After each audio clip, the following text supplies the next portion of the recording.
Hey guys, what's up? Kurt Hughes here with Ignite Baseball. Doing a little bit of like a product review kind of thing today, but then also I'm going to kind of give you some cues that actually work. I get so frustrated online sometimes with some of the products that are being sold. They have no bearing in creating a good swing whatsoever. And most of the time, the way that these products are marketed, because a lot of the baseball population is still about, swinging with your hands down and direct to the ball and all this stuff, that a lot of the products that sell a lot are marketed in ways that don't actually work. So swing rail is the example we're going to use today. There's a lot of them. I'm kind of picking on swing rail this time, and essentially the way this is supposed to work, I'm going to let our guy here explain it. What swing rail does is create proper bat path and positive muscle memory by keeping your hands directly short to the baseball. When done correctly, the rail should slide out of the green loop without detaching, like this. So what he's trying to do is he's trying to slide the bat out of the green rail when he swings, and he says that this creates proper bat path. How the heck is this proper bat path? Are you kidding me?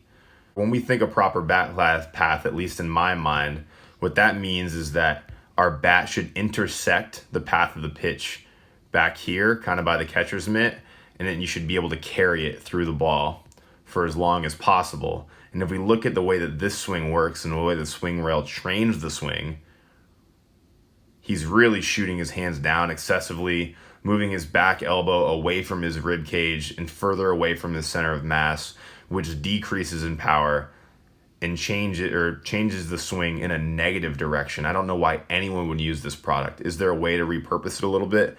Maybe, but it's certainly not being marketed here. So let's take a look at the swing from the back angle. Maybe this is the same swing, maybe it's not. Doesn't matter. But here is another huge problem that I see with the swing that we're marketing here, is that we need, in all swings, we need to keep our elbow and bicep in line with our rib cage while we begin our turn. And what that does is allows us to stay connected to the rest of our body. Now, if you look at Swing Rail's website, they say that this product helps you stay connected. I don't see how that's the case. As our elbow and as our hands move further away from our body in this direction, what ends up happening is we get less and less connected. The indicator of whether we're connected or not is whether or not our elbow is able to stay in line with our rib cage when we begin our turn. And a great example of that can be Bryce Harper. So let's take a look at Harper in comparison to this. So let me dig that up. Give me 1 second here. Cool. So here's Harper in the minors, and here's our guy on the right here. So take a look at as Harper gets his swing started, you'll see his back arm stays right in line with his rib cage, where the back arm and the hitter on the right here is way out in front. And if Harper were to slide his bat down that swing rail, then the elbow would have to come inside the rib cage and he'd have to get pushy with his upper half. So this really is not a good use of the product.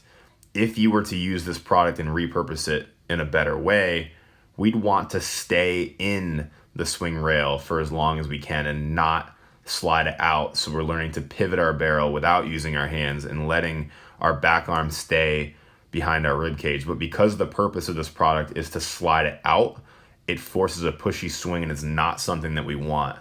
A much better way to train this is, like I said, trying to keep your back arm behind your rib cage, and you don't have to spend a bunch of extra money in order to set this up. It's a really, really easy drill. And honestly, I think it's one that can change just the outcome of what your swing is currently. So let's take a look at an example of how that can be done. So what we're looking at here is a side-by-side of myself, one from the back view and then one from the side view. And they're the same swing, just filmed at a different angle. And you'll see my elbow comes right in line with my rib cage here, which allows me to deliver my barrel back here. So you'll see my bat intersects the path of the pitch back here, and it stays in the path of the pitch back here. So when I think about proper bat path, this is really what I think of. And I don't know how the other guy thinks that what he's doing is proper bat path, but it doesn't make any sense. And this is the type of bat path that we're looking for. If you think about the catcher's glove being right here, we want to get our bat in front of this catcher's glove, and we want to keep it there for as long as we can. Now the camera angle is a little off on this. It should be a little bit more over to the right so you can see it a little bit better. But the reality is if we can enter the zone deep, we want to keep it there for as long as we can so we can increase our margin for error in our swing. And a really easy way for you to work on that, which is much better than the swing rail for sure, is by standing right up close to a barrier. So if you look at me on the left here, I'm thinking about trying to get my bat all the way around and still imagine that I'm hitting a ball right here next to me and not hit the wall. Now, obviously, this is an exaggeration. Our swing would never actually look like this when we're in a game. But when we take away the space that we can use out in front of us here, then it teaches us how to use the space back here properly and get our bat back behind us. And as you can see here on the left, get our arm in line with our rib cage, which allows us to deliver our barrel deep and get it in the path of the pitch, which is really the outcome that we're looking for. And this can work with just about anyone. It's not just this is something that only high-level athletes can do.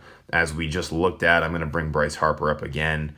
As we just saw Harper, we can also see it in younger athletes as well. So I'm going to bring up that same video here, but I'm going to compare it to a younger athlete, which is right here.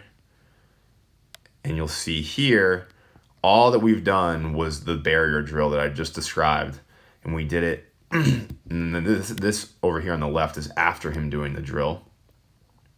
You'll see that he clears whatever barrier was going to be over here to the left of him.